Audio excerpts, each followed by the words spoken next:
You know, I feel not enough people are talking about how much Final Fantasy will change forever in 2022. There's so much that we can expect. Honestly, there was a whole bunch in 2021, well, with all these different things going on. But honestly, I know they have a bunch of anniversaries and stuff, especially like Kingdom Hearts coming this year as well. However, it's no slouch for Final Fantasy either. I'd even go as far to say that this series will completely change forever. So we have a lot to expect this year. Well, first up would be Endwalker's patch updates. It ended up coming out late into the year last year. So Endwalker was basically a 2021-2022 release because, especially with how servers ended up going along, a lot of people didn't actually end up getting to start playing Endwalker until January anyway, this month. So there's going to be a bunch of patch updates and stuff that's going to be coming out and evolving the story forward and stuff later this year anyway. So that's already even more we have to look forward to regarding Endwalker. We also have Stranger of Paradise Final Fantasy Origin.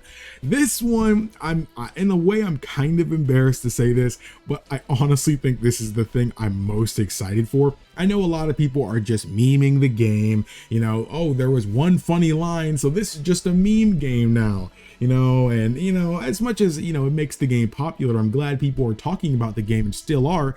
In a way, it still just has me a little perturbed because, you know, I just want people to see how serious and groundbreaking this kind of game is. Because when you really think about it, we haven't really had a console title, I guess, reimagining of a mainline game practically ever. And if we have, it's been a really long time since we've had one. So I feel like this game can do a lot for the series by itself, mainly just because, well, one, it's a reimagining of Final Fantasy 1, so we're seeing an angle of Final Fantasy 1 that we've never seen before. And you know, that in itself goes to show that if this does well, we can get so many other games like this. Imagine if we got a reimagining of Final Fantasy X, seeing Final Fantasy X in a new light. Now, I know, again, some people may say that Final Fantasy 1 needs this more because, again, it's gonna be 35 years old soon.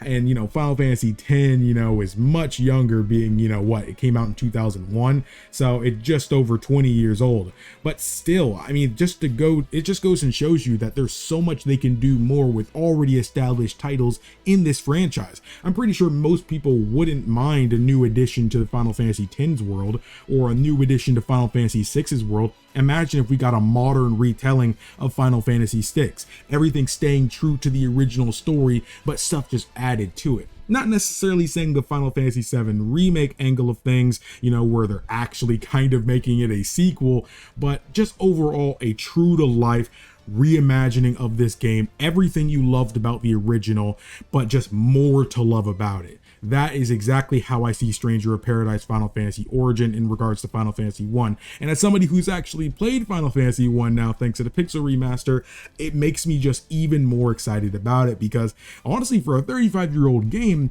they did a lot with that story. And I'm really excited to see how they expand upon it in a greater format with a new console kind of title. There's so much they're going to do, and you can already tell just by the trials that we've seen and the whole trailers that we've seen, they're doing a lot more different things with the story, especially regarding the main cast. So I'm really excited to see where that goes. And I think Stranger of Paradise Final Fantasy Origin, out of everything on this list, is probably going to be what changes this series the most this year. Of course, we also have the possible Final Fantasy 16 holiday launch. I know it was recently delayed, but to be fair, we didn't actually have a release date or window for Final Fantasy 16 at all. So maybe it was going to be slated for, I don't know, summer or something like that. But in the end, now it's going to have to be holiday. We don't know how much it was really done. They said it delayed development for 6 months. But again, because we had no news or any idea when it was going to come out forever, we have no idea, you know, how far this was actually pushing back the game. But if it is possible it would come out during holiday, which probably won't happen anyway, that we're probably going to start seeing more of the game this year, regardless of the game actually coming out this year or not.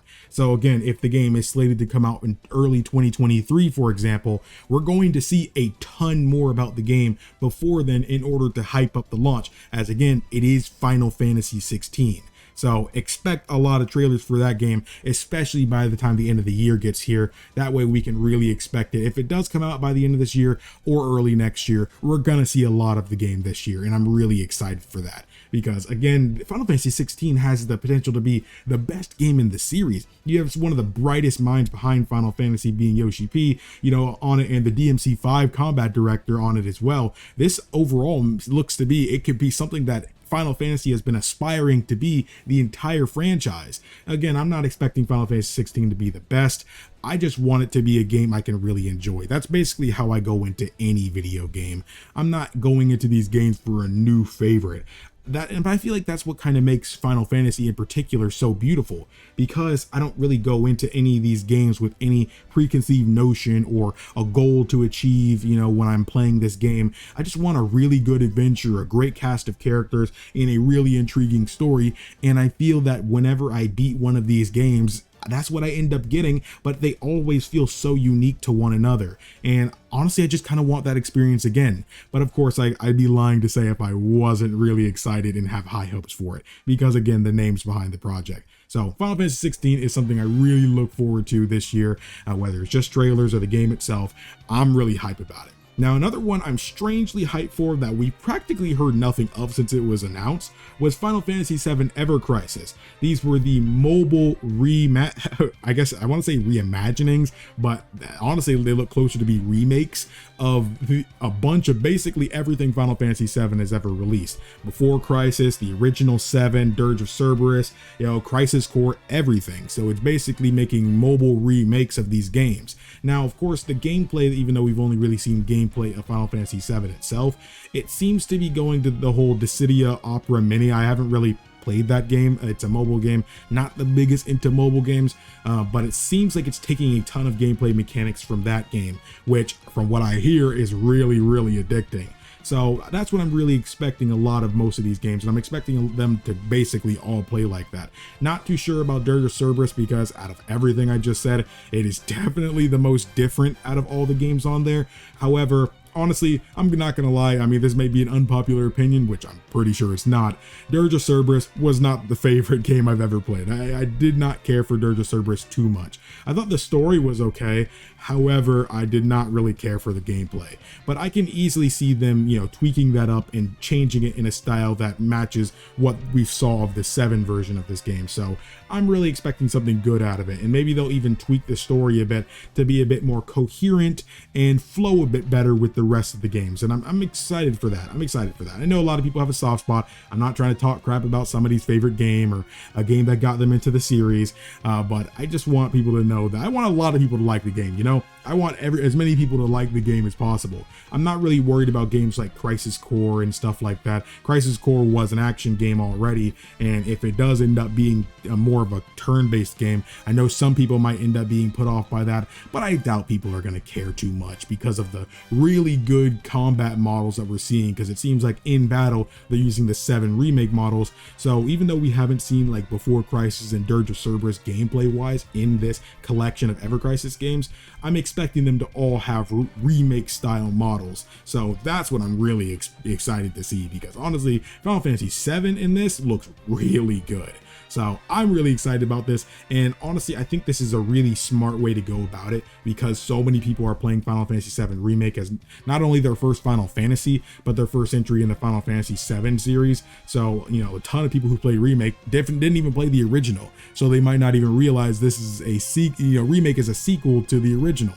So I think this gives them a free, great way to be able to play the original and all the other games in that universe without having to pay a dime. Though I know there will be, a bunch of microtransactions and stuff like that. From what I'm hearing, it seems like there won't be anything to destroy the game or anything like that. I'm fine with microtransactions, especially if it's a free game. They have to make money from the project some way. However, I do think that if it starts changing things gameplay wise, too much, then I kind of don't like that, because Final Fantasy VII originally didn't need microtransactions, because everything you wanted to get in the game could be found in game.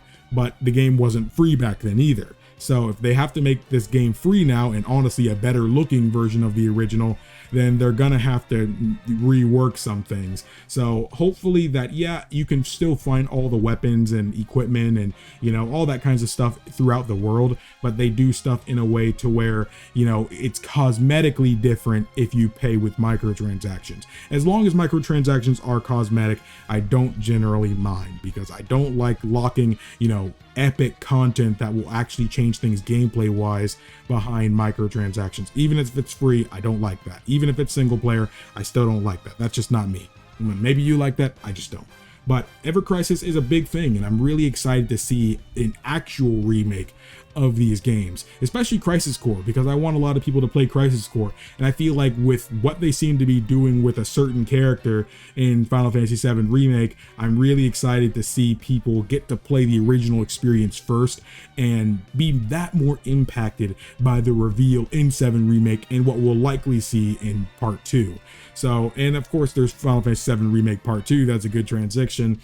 I don't really think we're going to see Final Fantasy VII Remake Part 2 next year. However, if Final Fantasy VII Remake Part 2 does end up coming out in 2023, like Final Fantasy 16, we can expect to see at least numerous trailers of the game during this year, sometime during this year, whether it's summer or holiday. We're going to see some trailers throughout this year leading up to its release in 2023. So that in itself is already giving us more hype for this Final Fantasy VII franchise, because when we were seeing trailers for Final Fantasy VII Remake, we already knew things were going to turn up in a different way than the original did. So especially with that reveal of things already being different now, they're going to have to really try hard for these trailers to show us just how much they're trying to change. And I really, really admire that they're trying to change things. Whether you choose to like the changes or not, doesn't matter. I'm mainly just saying the gall, you know, the bravery these people have in order to change such an iconic story, or continue it, I guess you could say, it's not an easy thing to make, not an easy decision to go with. But I really admire what they're trying to do with the story, but I really need to see more. And I feel that's how a lot of people are feeling right now. Everybody's interested in seeing what are these people going to change and what is this going to affect the original story for. So that is what I really want to see with Part 2.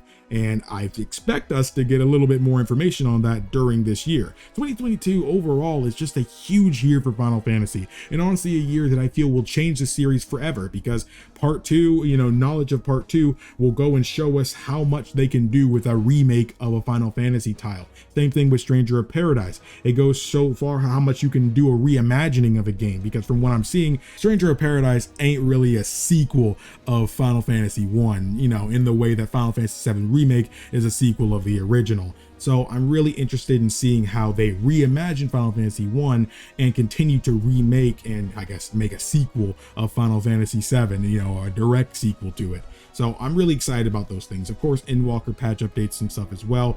There's just so much to look forward to, and I really feel that it's going to change not only how they develop Final Fantasy stories, but it also is going to change how the community reacts to Final Fantasy stories from here on out. There's so much more that we can do. It all depends on these projects doing well, of course, but I'm just so excited to see what Final Fantasy has to offer and how much it's going to change everything regarding Final Fantasy and its community forever. But let me know what you all think. Do you all think Final Fantasy will change forever in 2022?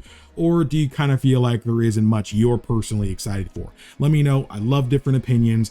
Even if you agree with me, you might even agree with me for different reasons. So let me know that in the comments below. If you love Final Fantasy and everything JRPG, then liking this video would really mean a lot to me, and subscribing, that way you can see more Final Fantasy content. Thank you all so much for watching. My name is KingdomAce, and remember everyone to play some games, have some fun, and enjoy your day today.